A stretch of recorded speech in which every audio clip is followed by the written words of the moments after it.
John 20. The Resurrection.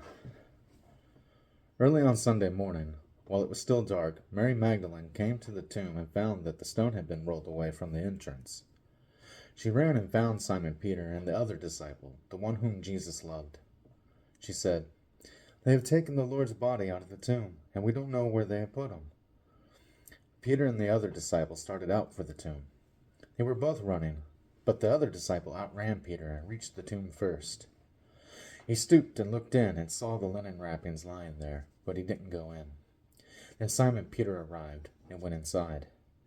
He also noticed the linen wrappings lying there, while the cloth that had covered Jesus' head was folded up and lying apart from the other wrappings.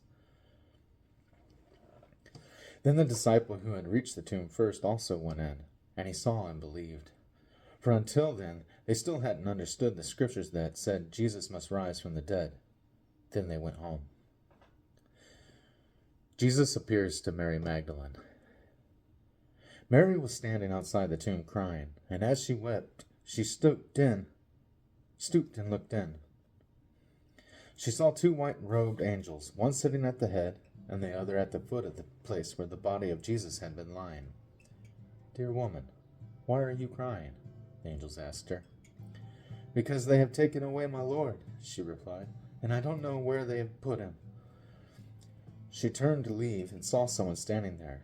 It was Jesus, but she didn't recognize him. "Dear woman, why are you crying?" Jesus asked her. "Who are you looking for?" She thought he was the gardener. "Sir," she said, "if you have taken him away, tell me where you have put him, and I will go and get him." "Mary," Jesus said. She turned to him and cried out, "Rabboni," which is Hebrew for teacher.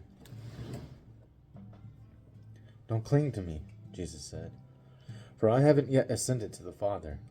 But go, find my brothers and tell them, I am ascending to my Father and your Father, to my God and your God."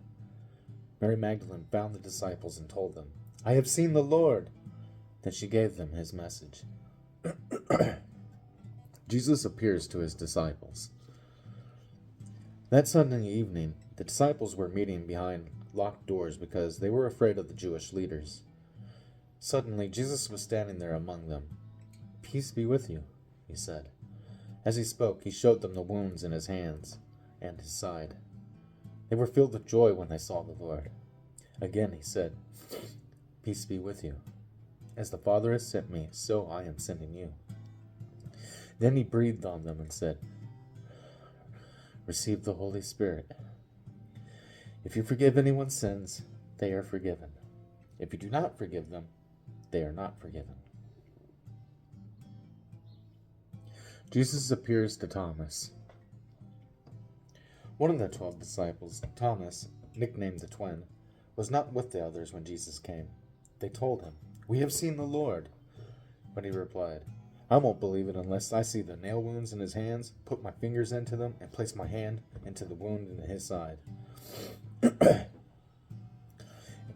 8 days later, the disciples were together again, and this time Thomas was with them. The doors were locked, but suddenly, as before, Jesus was standing among them. "Peace be with you," he said. Then he said to Thomas, "Put your finger here, and look at my hands. Put your hand into the wound in my side. Don't be faithless any longer. Believe." "My Lord and my God," Thomas exclaimed. Then Jesus told him, "You believe because you have seen me. Blessed are those who believe without seeing me." Purpose of the book. The disciples saw Jesus do many other miraculous signs, in addition to the ones recorded in this book. But these are written so that you may continue to believe that Jesus is the Messiah, the Son of God, and that by believing in him, you will have life by the power of his name.